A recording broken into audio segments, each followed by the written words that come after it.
¿Qué tal? ¿Cómo están? Saludos y bienvenidos a este programa Blog de Actualidad. Hoy vamos a dejar la política de lado, no mucho, porque hablaremos de política también en este programa, pero vamos a abordar uno de los temas sociales más importantes, en los que ocupamos aquellos que tenemos hijos y los que tenemos familia en edad educativa, quizá más tiempo de reflexión, de análisis y de analizar cómo tiene que ser la educación de nuestros hijos, de los pequeños alicantinos que están forjándose su futuro. Están con nosotros hoy Ramón López, que es presidente de la Federación de Asociaciones de Padres de Alumnos Gabriel Miró, de la FAPA Gabriel Miró. Ramón, ¿qué tal? Bienvenido. Bien hallado.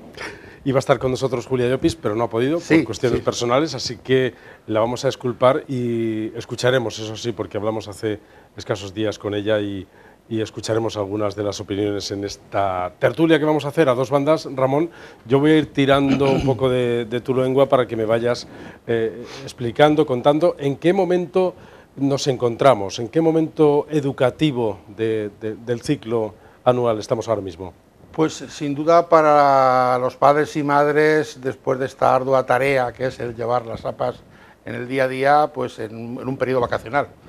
Para la Federación, la FAPA Gabriel Miró de Alicante es el preludio de un nuevo curso con la historia del curso este pasado, que podríamos significar como un curso sin duda, aunque decías tú en la entrada que no íbamos a hablar de política, sin duda un curso político. Y más allá que el curso o la educación o el sistema educativo sea político, yo creo que ha sido un curso también judicializado, ¿no? Yo creo que política y juzgados es una combinación malvada para un sistema educativo que se precie. Sí, desde luego nos hubiese gustado más que fuesen asignaturas, que no causas, ¿verdad? ¿No? Sí. La política y los juzgados, ¿no? Dentro del sistema educativo. Desgraciadamente nuestro conseller Marzá, pues creo que se ha dedicado más a defender o a defenderse, ¿no?, en los juzgados, que a defender un sistema público y de calidad, que es al menos nuestra identidad y como federación. ¿Estáis preocupados desde las federaciones de cómo se está desarrollando este asunto entre los dirigentes políticos y los colectivos educativos? Yo creo que, más allá que como federación, que también, como padre o madre, yo creo que una de las grandes preocupaciones de un padre o madre debe ser la educación de sus hijos, ¿no? La educación es la que va a marcar el presente y el futuro de la vida de esos seres que uno quiere, ¿no?, y a los que uno se dedica de por vida. Nunca uno deja de ser padre cuando las piernas van por delante, ¿no? Y yo creo que hay una preocupación y una nostalgia de después de prácticamente 40 años de democracia, que en España no haya consolidada una ley educativa más allá de los vaivenes políticos y que se consolide en el tiempo. Yo recuerdo que entré en la federación por allá por el 2000 y desde entonces sigo yendo la misma cantinera de que hace falta un gran pacto educativo por educación. Cuando llega un partido al gobierno es el primero que rompe, que propone el pacto, luego está en la oposición y es el primero que rompe. Es curioso que en este último intento incluso se había creado una comisión a nivel nacional por la educación, que el partido que ahora está gobernando pues rompiese esa mesa de negociación donde estaba también el Partido Popular, estaba también el Partido Ciudadanos y también pues de alguna manera indirecta el propio Podemos, pues que rompiera el pacto educativo por el tema de la financiación. Ahora, aunque no lleva 100 días en el gobierno, se dedica a otras cosas y resulta que de la financiación, aquella que fue el motivo, ese 5% del Producto Interior Bruto, que fue el motivo para romper esa comisión, pues resulta que lo único que nos llega a los ciudadanos es la tan traída y llevado debate de religión sí o religión no en la escuela. Yo creo que antes de religión sí o religión no, Nosotros abogamos por una escuela totalmente aconfesional, pues yo creo que hay temas más importantes en el que nuestros políticos deberían de perder, o mejor dicho, aprovechar el tiempo. Porque quizás está excesivamente dogmatizada la educación con las siglas políticas, es decir, sin duda, eso, ¿no? Sin duda, si no es evidente. Mira, todos nos intentamos ver reflejar en Finlandia, ¿no? Para todo lo bueno en educación está Finlandia. Bien, pues en esto también, yo recuerdo y creo que lo pronuncié por primera vez, lo dije por primera vez aquí en el programa tuyo, que yo estaba ilusionado cuando nuestro conseller Marzá y nuestro presidente Ximo Puig fueron a Finlandia a ver qué ocurría en aquel país, que luego daba tan buenos resultados. Pues yo pensaba que también se iba a traer la fórmula que tiene Finlandia para sacar adelante sus leyes, y que es pues 2/3 de su Cámara, ¿no? Así muy difícil que con 2/3 pues alguien que entre después pues se vea tentado a cambiarlo. Aquí desgraciadamente no ocurre así, y entonces pues todo el partido que llega al gobierno por primera vez o por segunda o por tercera vez, hay algunos que han llegado ya muchas veces, pues lo único que se le ocurre, yo creo que para alimentar también a sus masas, es el intentar poner su parte, su carga ideológica en el sistema educativo y jugar por sí con religión sí o religión no. Es que es verdad, es aburrido el tema, es siempre, y además digo, como los que llevamos ya algunos años en esto, siempre es el traído y llevado debate, siempre se repite la historia con la problemática de religión, ¿no? Entonces, pues, mire usted, el sistema educativo, más allá que también el debate de religión sí o religión no, y además es contradictorio. Por un lado, estos días en los medios de comunicación decía que el conseller Marzá estaba de forma experimental en Castellón, en algunos centros, también tienen derecho, ¿no?, para que los centros dieran religión islámica, ¿no? Y por otro lado es su presidente a nivel nacional diciendo que hay que sacar la religión de la escuela. Entonces, o sea, pónganse ustedes de acuerdo. Hubiese sido un buen momento en esa media hora que tuvieron el otro día para el festival de Benicassi, pues haberse puesto de acuerdo de si religión sí o religión no. Bueno, hablaremos en cualquier caso de la religión también en este programa. Quizá cuando uno va, nos pasa probablemente a muchas personas, pero a los políticos yo creo que les pasa en mayor medida, que cuando van como observadores, como decías, a Finlandia o a cualquier otro lugar, para observar otros sistemas, otros modelos de la política que se está aplicando, solo ven lo que quieren ver. Sí, Y se vienen reafirmándose con lo que querían ver, lo han visto, ¿no?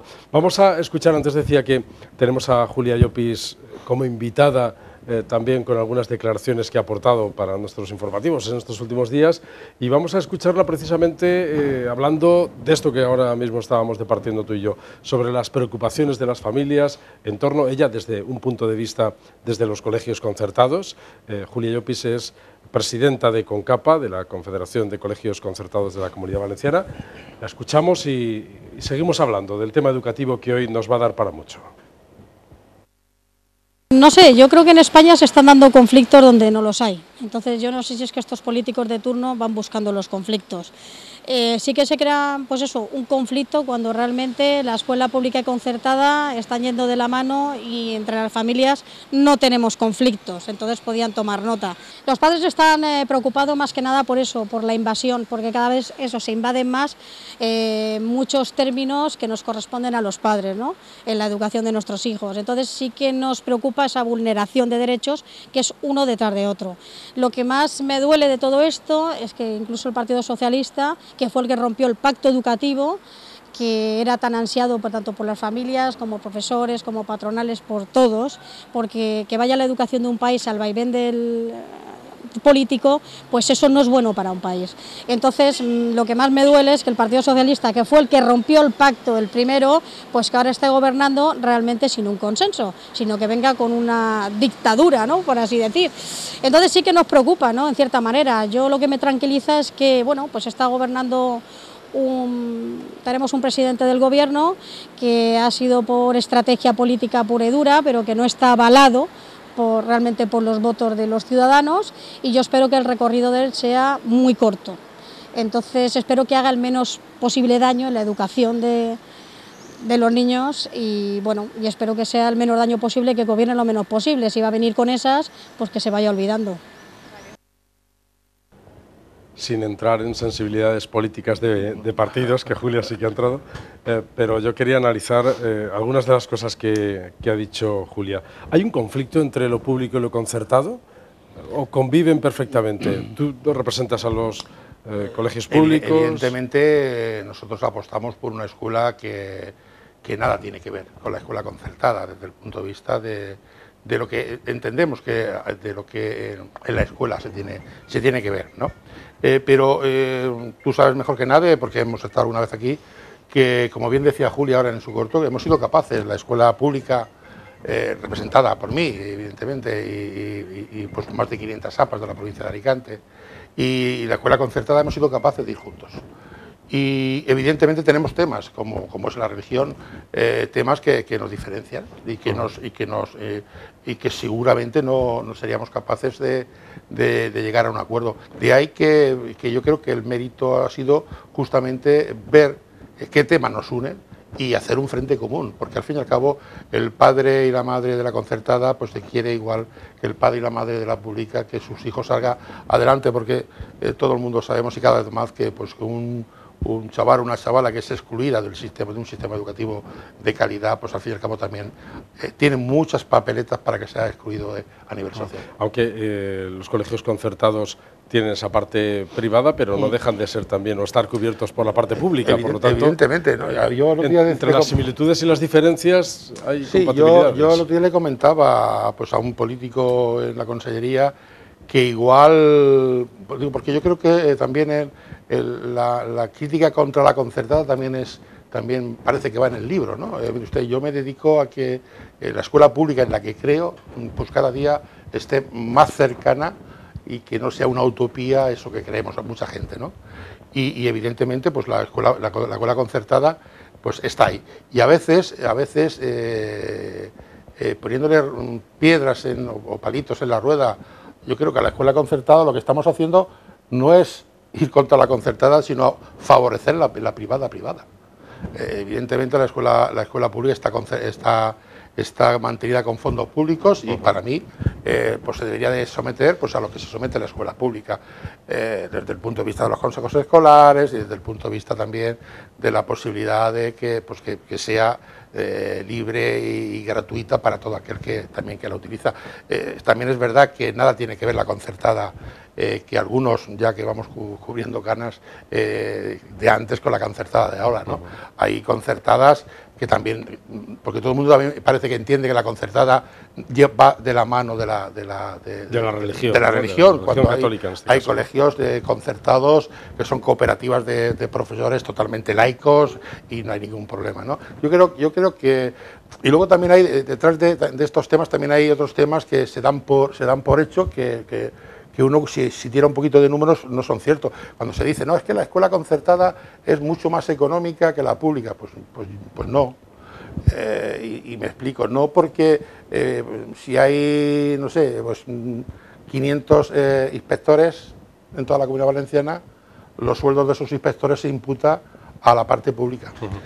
Si hay 1.200 personas en la Consejería de Educación trabajando, los gastos de esos 1.200 se imputan a la pública. Claro, si yo tengo una empresa a la que le imputo todos los gastos y otra que no le imputo nada más que gastos de personal propio, pues evidentemente una me saldrá más cara que la otra. En cualquier caso, no sé, Ramos, ese debate está de más, ¿no? Y al final lo que realmente nos interesa ya no es tanto, hombre, mirando si la inversión que se hace para determinados modelos, para ambos modelos, pero sí lo que hay que perseguir al final es la excelencia académica, ¿no? Y la calidad de la educación, la transparencia en ese debería ser nuestro problema y luego evidentemente nuestra Constitución dice lo que dice. Y romper el tabú de que la escuela pública es más precaria o quizá hay menos interés y la escuela concertada... Yo tengo tenido la suerte... Colegios públicos excelentes. Yo he tenido la suerte de que mis dos hijas pues pasen por la escuela pública y si tuviera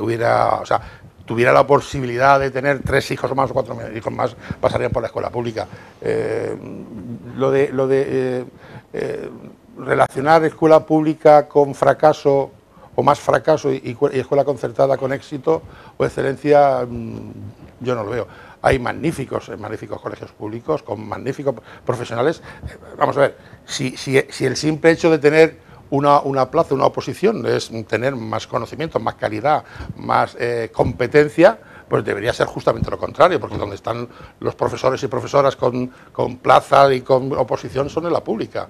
Sin embargo, no ocurre así en la concertada. Entonces, yo creo que nuestra Constitución dejó claro en su artículo 27 que la libertad de las familias para elegir, y también me parece bien que elijan con todo el derecho a equivocarse, pues que elijan pues donde creen oportuno llevan a sus hijos. Y nosotros, los de la escuela pública, lo que tenemos que intentar entre todos, los que defendemos esa escuela pública compensadora de desigualdades y no discriminatoria, y en la que todo el mundo pues tiene cabida, pues que sea más tienda a ir hacia la excelencia, hacia el éxito, y evidentemente y fundamentalmente desde la equidad. Y yo creo que ahí está la diferencia. Y uno pues puede llevar a su hijo donde pues bastaría más, donde uno quiere, que seguro que, digo, con todo el derecho a equivocarse, pues que lo hará con toda su mejor intención. Al final está gestionado por personas, claro, las personas pasa eso, ¿no? Evidentemente. Hay algunas más entregadas, otras menos, aunque en honor a la verdad tenemos que decir que hay una inmensísima mayoría de personas con vocación, que son las que están en el sector educativo, en lo público y en lo concertado, sin duda. Y que están poniendo todo su esfuerzo para que ese proyecto, que son los pequeños estudiantes, los chicos y las chicas, vayan aprendiendo y absorbiendo cada vez más. Si no fuera por esa ardua tarea que hacen el día a día la inmensa mayoría de los 60.000 profesores que hay en nuestra comunidad, en nuestra comunidad valenciana que están en la docencia, si no fueran por su trabajo, evidentemente ningún sistema podría aguantar. Nosotros decimos que el profesorado es la columna vertebral de un sistema que se precie, ¿no? Y de ahí que el nivel también lo marcan los propios docentes, ¿no? Por aquello que decía y que pues un día se me ocurrió leer el informe Preal, que nadie es capaz de dar lo que no tiene. Afortunadamente nuestro sistema educativo está con profesionales que son capaces de dar mucho por el día a día de la escuela. Afortunadamente sabemos que en estas semanas se están celebrando oposiciones para acoger a más profesorado en los colegios públicos. ¿Es esta una buena noticia, Ramón? Sí, sin duda. ¿Era esperada? ¿Se está haciendo bien como esperabais? Sin duda. Si de algo muy poquito no se le puede reprochar a nuestro conseller, es que en estos 3 años prácticamente lo que sí que ha habido es un aumento del profesorado, un aumento de plazas para el profesorado. El actual es exponencial, ¿no? Es bastante, sí, estamos hablando de 3.000 o 4.000 puestos nuevos. Eso evidentemente le ocurriría a cualquier trabajador, o sea, no es igual que yo tenga pues una seguridad de continuidad pues en el puesto de trabajo, que sería pues teniendo plaza fija, que hoy esté aquí en este centro y mañana no sepa dónde está. Había un exceso de interinidad, ¿no? Sí. Y además como ocurre con todo, y no es sacar el cantor alicantino, la provincia de Alicante la más damnificada desde ese punto de vista. El 60% de los interinos de toda la Comunidad Valenciana estaba en la provincia de Alicante, y más concretamente en lo que es la zona de la Alacantí y la Vega Baja. Así es imposible pues poner en marcha proyectos educativos, consolidar y luego fundamentalmente la garantía y la seguridad pues, de ese profesional que está dando su materia, saber que el próximo año también va a seguir ahí, ¿no?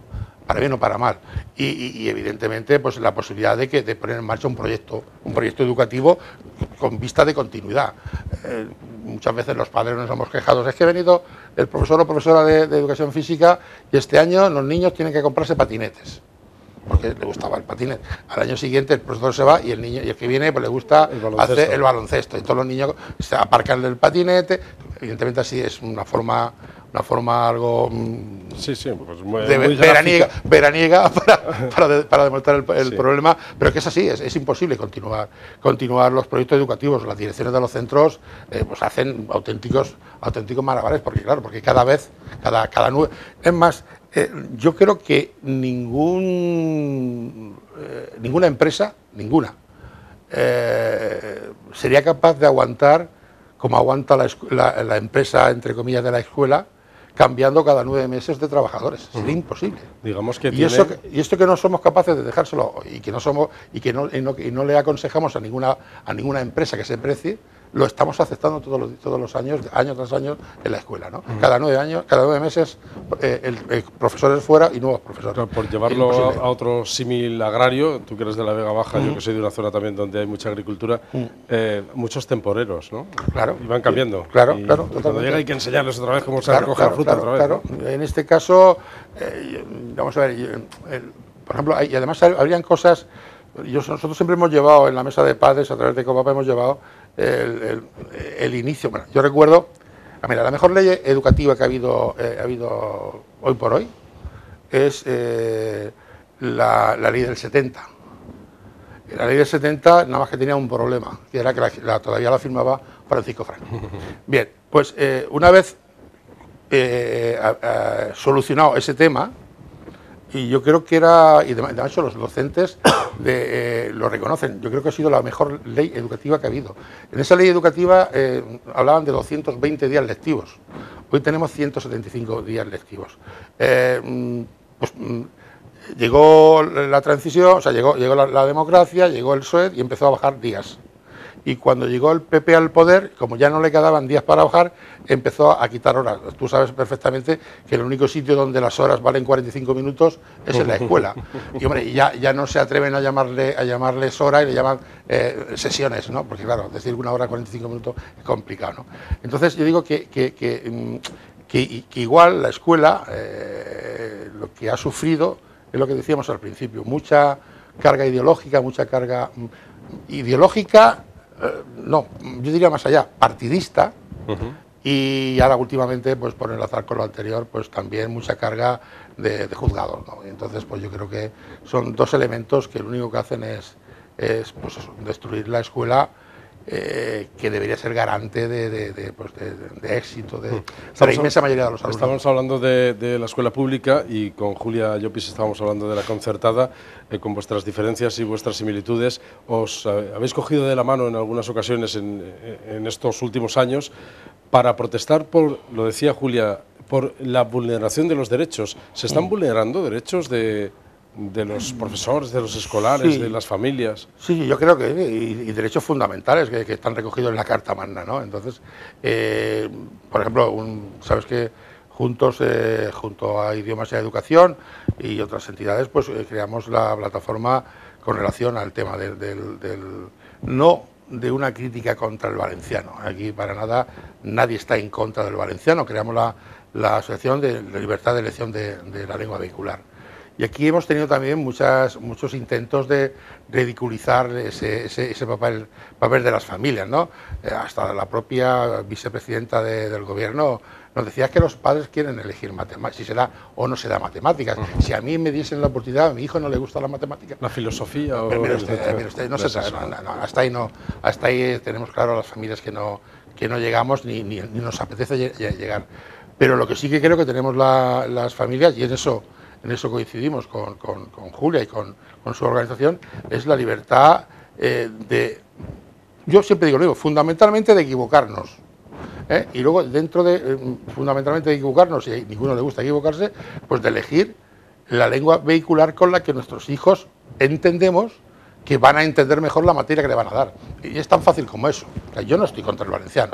De hecho, nuestra confederación, ya por el 2007, que todavía no soñaba ni Marzá en ser presidente de la conseller, ni Chimo Puig, presidente de la comunidad, ni Mónica Oltra, vicepresidenta, pues nuestra organización ya defendía valencianos y castellà también.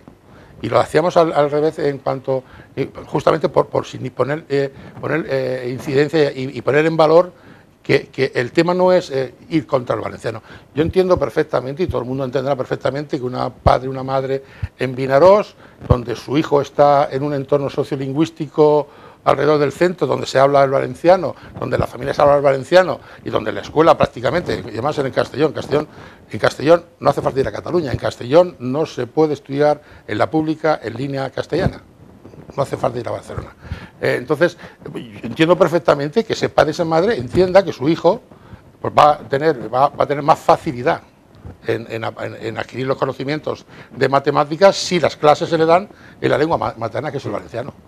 Pero también se debe entender que el de la Vega Baja, no solamente de la Vega Baja, pues el de Utiel Requena, el Alto Palancia, o sea, deben de entender que pues ese alumno, como mínimo, tendrá menos dificultades, y lo que se trata en la escuela es de no poner dificultades para el aprendizaje, ¿no? Pues tendrá menos dificultades si se le da la materia en la lengua que tiene la familia, en la escuela y en su entorno social.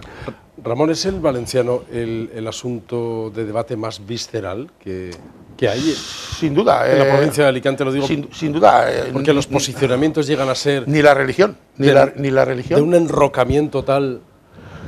Sí, sin duda, sin duda. Ni la religión es capaz de quitarle una línea en un titular ni en un medio de comunicación, ni en el bar, ni nada, al propio valenciano. Yo creo que mi hija aprendió valenciano cuando existía Canal Nou y viendo los dibujos animados, porque le gustaban los dibujos animados, y aprendió valenciano. O sea, empezó a querer el valenciano desde ahí. Mira, yo siempre digo lo mismo también. Tan dictador es el que prohíbe una lengua como el que la impone, ¿no? Y cada uno que se ponga en el sitio que quiera. Y a partir de ese momento, yo creo que y luego continuamente se están mandando discursos que engañan. El valenciano es una lengua minorizada. No. El valenciano es una lengua minoritaria en la Comunidad Valenciana, que no tiene nada que ver. Porque yo sepa, el valenciano no se persigue. Y minorizar significa perseguir una lengua perseguida. Entonces, el valenciano, en alguna zona, es una lengua minoritaria.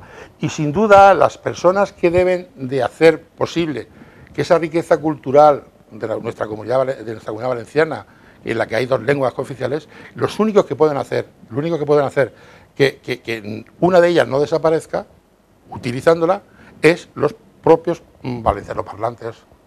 Es una labor de ellos. En cualquier caso hay que hacer un esfuerzo también, porque sin duda está bien que nuestros hijos, aunque vivamos en una zona castellano parlante, que nuestros hijos aprendan el valenciano, las raíces culturales. Sí, yo se lo decía a Trentano, que es el director general de Política Lingüística, se lo decía, vamos a ver, si el tema, yo creo que hemos matado moscas con todo el cariño, con cañonazos.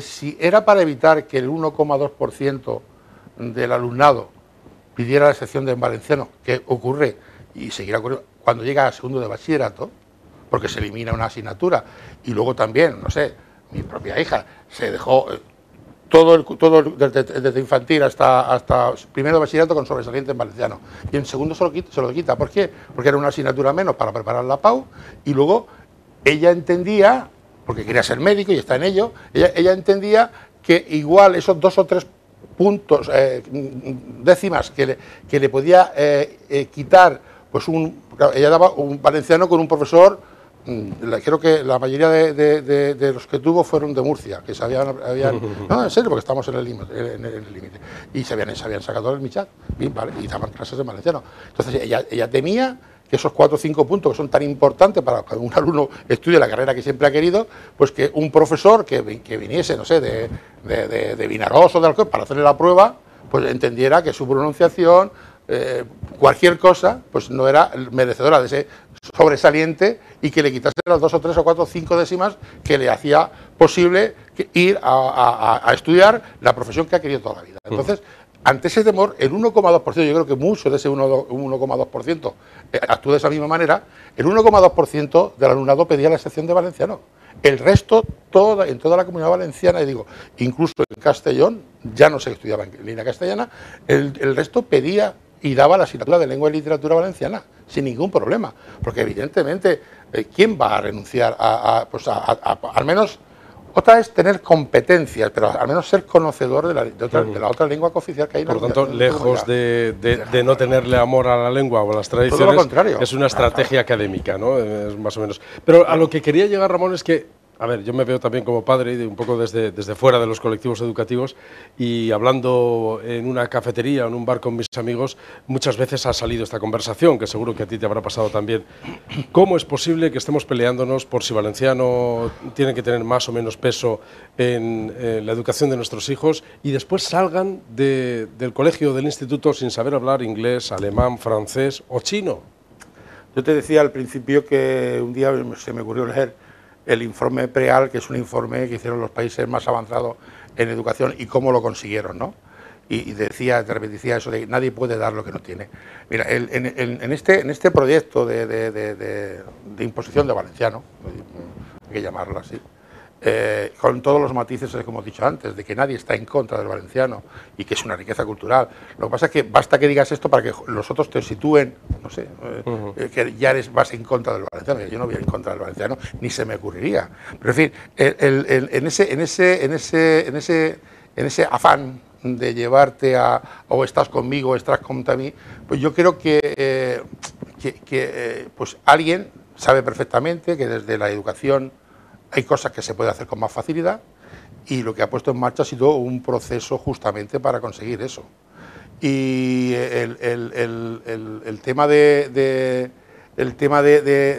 la imposición, el tema de que llevamos tres años con el monotema del valenciano, que incluso ha desplazado el tema de la religión, sí o religión no, es porque aun a pesar que dijo el conseller que la diferencia en que las familias pudiéramos elegir la jornada continua partida en los consejos escolares, que luego nos quitó ese derecho a la hora de decidir valenciano o castellano, solamente los católicos, es porque, y decía que el tema de la jornada era un tema social, pero el tema del valenciano era un tema pedagógico, pues queda claro evidentemente que no es un tema pedagógico y que el tema del valenciano no puede quitarlo también del tema social.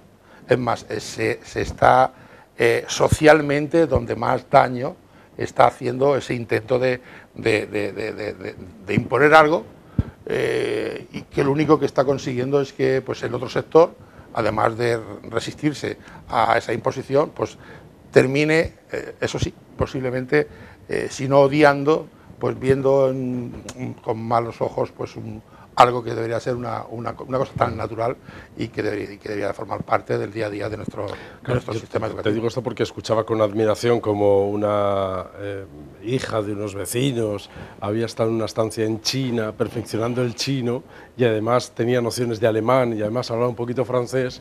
Y entonces cuando me planteaba yo, ¿y qué hacemos aquí? Debatiendo sobre el valenciano, ¿no? Es que acuérdate que lo primero, en el decreto de 2016 de plurilingüismo, que cuando lanzáis todo el tema, acuérdate que diferenciaba a los alumnos en básicos, intermedios y avanzados en función de que dieran más o menos carga en valenciano. Y además les primaba dándole más inglés. Era el caramelito el inglés.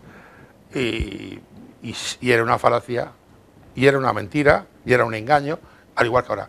Solamente el 2,8% del profesorado actual tiene competencia en inglés. Y tener competencia es saber leer, escribir, entender y hablar.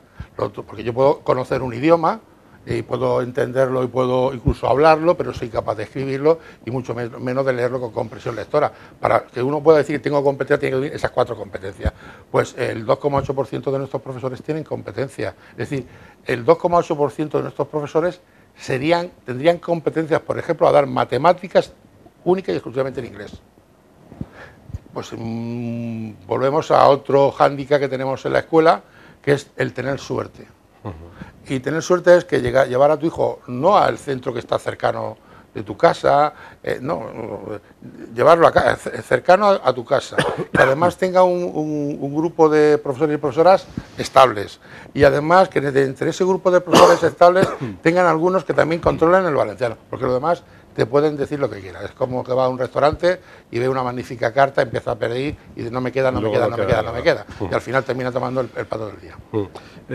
Bueno, me da la sensación que este debate todavía continúa porque el Tribunal Superior de Justicia ha tumbado 11 puntos de ese decreto de plurilingüismo, pero el presidente Puig y Mónica Oltra y Vicent Marsá dicen que esto no ha acabado aquí, que van a no se conforman con esa Sí, pero sentencia. eso con el tema, ya no con el tema de la ley de educación, sino, o sea, el decreto de plurilingüe en la ley 4, sino con el tema de lo que pretendía que el funcionario de La Coruña, o el de Alicante, pudiera hablarse directamente en valenciano a la primera pregunta. Sí, no, a primera pregunta, y además que, bueno, ayer decía nuestro presidente también, que va a favorecer que los funcionarios sepan en todo momento, pues que el que si viene de Galicia, pues que venga en gallego, y que el de Alicante entienda gallego, entienda catalán, usted, pues me parece muy bien, Pero volviendo a lo de anterior, es decir, el latín era la lengua, pues evidentemente del imperio, pues ahora es una lengua muerta. Yo vuelvo a decir, los únicos que pueden hacer que el valenciano continúen es los hablantes en valenciano, no imponiéndoselos a otros, porque así lo único que conseguirán es justamente el efecto contrario. Entonces, hay que defender el castellano como el valenciano, perdón, como lengua minoritaria en la Comunidad Valenciana. Yo no creo que sea una lengua minorizada. Ramón, ¿qué nos falta para acercarnos al sistema educativo perfecto? Ya sé que muchas cosas, pero te lo digo esto porque se está hablando en los últimos tiempos de que faltarían sesiones musicales en las clases, faltaría arte o teatro, ¿no? Dicen algunos que estaría bien un poco de expresión corporal y estas cosas. ¿Al sistema educativo qué crees que le faltaría? Al margen de estos debates de los que hablamos, de las lenguas y demás. Yo creo que hay una doble respuesta. Al sistema educativo o le falta tiempo o le sobra currículum. Cada vez, y tenemos que vamos a ver, tenemos un sistema educativo, el actual, en el que la estructura es todavía del siglo XVIII. Tenemos un sistema educativo actual excepto 18 cursos, el resto son profesores del siglo XXI y que tienen que dar clase a alumnos del siglo XX, y que tienen que dar clase al siglo XXI. Realmente tenemos 18 promociones de la Universidad de Alicante en magisterio, que algunos de ellos, la inmensa mayoría de ellos, no están todavía en el sistema. Posiblemente sean los que vienen con más competencia, los que no les extraña hablar el sistema de ordenadores, ni que probablemente tengan conocimientos también del inglés o competencia en inglés, y que también tengan competencia en valenciano. Este curso hemos tenido carencia de profesores de valenciano, con lo cual acuérdate que hubieron 1.200 profesores que fueron desactivados, igual bombas de relojería del sistema, y que han tenido que volver a activar, aun a pesar de que no tuvieran competencia en valenciano, porque el sistema, las sustituciones te lo pedía. Es decir, el sistema lo que necesita posiblemente es, yo diría que no incorporar nuevas materias. Haría falta primero tranquilidad. Aquí todo el mundo estamos dando diagnósticos del sistema, pero no nos hemos puesto verdaderamente a operar al enfermo. Todo el mundo está dando diagnósticos, le falta no sé qué, pues tiene no sé cuánto, sí, pero sí, vamos a poner a operar, ¿no? Bueno, yo te digo esto porque, claro, por supuesto, habría que resolver muchísimos otros asuntos, como dónde encajarían estas nuevas doctrinas, pero muchas veces se habla de que falta cierta dosis de humanización en las clases. Te digo esto por lo de la música y lo del teatro y lo de las artes escénicas, ¿no? Darle ese toque de desenvuélvete como persona al margen de todo tu currículum académico. Sí, yo creo, yo he oído la mejor definición del sistema actual nuestro, se la oí a Antonio Banderas en un programa de televisión, y le preguntaban que qué diferencia había entre el sistema americano y el sistema español. Y él decía, mira, pues el sistema educativo español prepara a los alumnos para ser funcionarios. El mayor objetivo de un alumno, ahora tú le preguntas a un alumno que está en la universidad, es poder colocarse y ser funcionario. Bien, la diferencia entre ese alumno y el americano es que el alumno americano está deseando terminar la carrera para montar una empresa. Emprender. Claro. Y nosotros hemos tenido que inventarnos otro palabra porque ya lo decir que eras era un empresario y era, sonaba con son malas connotaciones, ¿no? Entonces tuvimos que buscarnos lo de emprendedores. Bien, pues esa es la diferencia. Nuestro sistema yo creo que tiene que tender a tener alumnado con competencias. Tenemos alumnos que son magníficos matemáticos, pero incapaces de poner una empresa en funcionamiento. Incapaces incluso de pasar una entrevista, ¿no? Por el tema. Entonces, yo creo que la escuela tiene que preparar para esa sociedad del siglo XXI. De hablar en público, desenvolverse perfectamente en una reunión, subir a un escenario y dar una charla. Yo creo que había un informe desde el punto de vista de las universidades, y una de ellas era de aquí nuestra, y no voy a decir el nombre, en la que todavía el catedrático sigue siendo aquel que va, suelta el rollo, la clase magistral, y chimpún, si me atiendes bien, si no, no me atiendes, ¿no? Entonces necesitamos también pues otro perfil de profesorado, ¿no? Con las nuevas tecnologías. Ya no necesitamos la figura aquella del profesor de la República, que era el que más sabía. Ahora necesitamos un profesor que acompañe, porque ya no solamente instruía ese profesor. En clase, ahora, claro, se aprende mucho. Ahora, claro, los medios de comunicación, y sobre todo las nuevas tecnologías, necesitamos un maestro que sea el acompañante en ese mundo, para que el alumno vaya adquiriendo conocimientos. Pues voy a dedicar los últimos minutos, hemos hablado ya de la religión, pero como teníamos también como invitada virtual a Julia Llopis, le habíamos preguntado por ese asunto de la religión. Voy a invertir los últimos minutos para hablar ya solamente de este asunto. Ya saben que la ministra ha anunciado que el gobierno dirigido por Pedro Sánchez quiere eliminar la carga académica a la asignatura de religión. Y esto le preguntábamos a Julia Llopis, presidenta de CONCAPA. Bueno, yo la verdad es que creo que ha sido una sorpresa, puesto que en el mes de mayo tuvimos un encuentro con los representantes de educación del PSOE y bueno, estuvimos hablando de la escuela concertada, de la religión. La verdad es que no me llama la atención porque el nuevo gobierno pues tiene que pagar una serie de tributos a los socios que le han dado el gobierno. Entonces pienso que están lanzando pues unas campanas al vuelo. Creo que tampoco van a tener, no les auguro un recorrido muy largo, puesto que ya hay una jurisprudencia sobre esto y tratados internacionales, y aparte está el artículo 27 de la Constitución, donde garantiza la libertad de los padres a elegir la educación. Entonces, bueno, por un lado me ha sorprendido en ese aspecto, porque no entiendo que tengan una convicción hace 2 meses y ahora salgan con otra cosa. Pero bueno, creo que eso, que no va a tener un recorrido mayor. Sí que ha habido un rechazo social automáticamente a las palabras de la nueva ministra de Educación, puesto que tanto los padres como las patronales y sindicatos de profesores le hemos recordado, ¿no?, que la educación concertada no es subsidiaria, volvemos a repetir, es dual, es enriquecedora, y creemos que donde hay una pluralidad de educación hay una libertad. Entonces es algo que yo sé que el PSOE lo tiene, además ellos fueron los que realmente bautizaron, ¿no?, lo que es la escuela concertada, y bueno, si realmente esto llegara, como digo, las aguas al río, no sé, yo me pregunto qué pasaría si los colegios concertados dijeran no al concierto, y qué haría el gobierno entonces con todos los niños en la calle. Pues Ramón, para abordar esta recta final te preguntaré, derecho a elegir en este asunto, derecho a elegir, respeto a las creencias o regulación de un Estado laico. Yo abogo por lo tercero, porque yo creo que, con todo el respeto hacia todas las religiones, yo creo que el espacio de la escuela debe ser un espacio de instrucción, ¿no? Y aunque veníamos de decir que ya todo el mundo educa, no solamente la familia, yo creo que hay otros espacios. Es cierto lo que dice Julia, además yo, si viviera en Alicante y se presentara en algún partido, la votaría.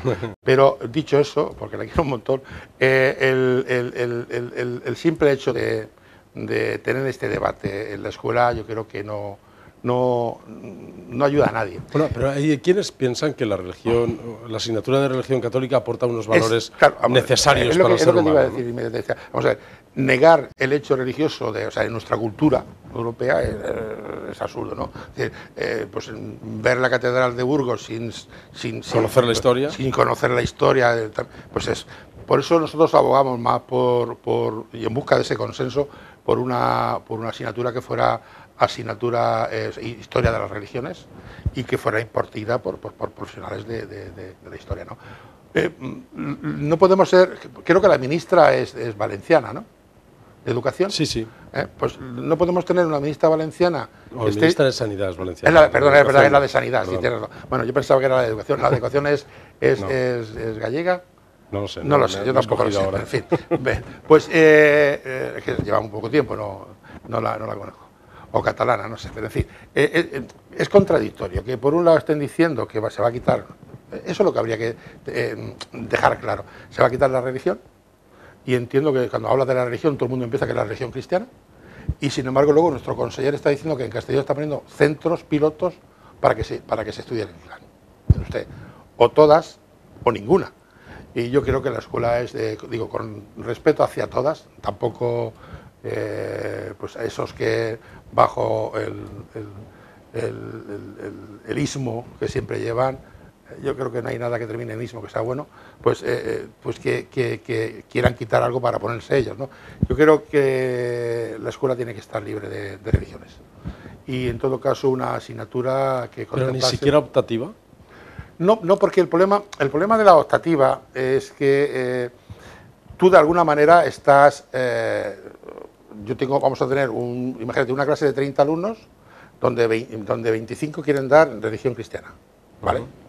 Y los otros 5 le tienes que poner una alternativa. Con lo cual, de alguna manera, estás penalizando a ellos que no quieren tener ninguna religión, le estás poniendo una alternativa. Yo creo que en la escuela hace falta asignaturas comunes, es decir, historia de las religiones estarían obligados a ir todo, que fueran evaluables, todo. Una asignatura de educación para la ciudadanía y estas cosas. Sí, pero lo que no podemos tampoco, y yo también lo decía el otro día, lo que no tampoco queremos es que no se adoctrine religiosamente, o sea, hablando desde el punto de vista religioso, y sí que se adoctrine desde el punto de vista ideológico. Yo creo que la escuela, y viene bien con lo que decíamos al principio, la escuela tiene que estar libre de cualquier adoctrinamiento, sea religioso o sea ideológico. Pues Ramón López, muchas gracias por haber venido al programa. Gracias por el trabajo que haces también al frente de la Federación de Asociaciones de Padres de Alumnos Gabriel Miró, que lo has dicho antes por tu hija, pero estoy seguro que trabajas también por los hijos e hijas de muchos alicantinos. Así que entras egoístamente por los tuyos y luego solidariamente por el resto. Pues muchas gracias, Ramón. Gracias a vosotros. Y a ustedes también. Gracias por su atención. Volvemos la semana que viene.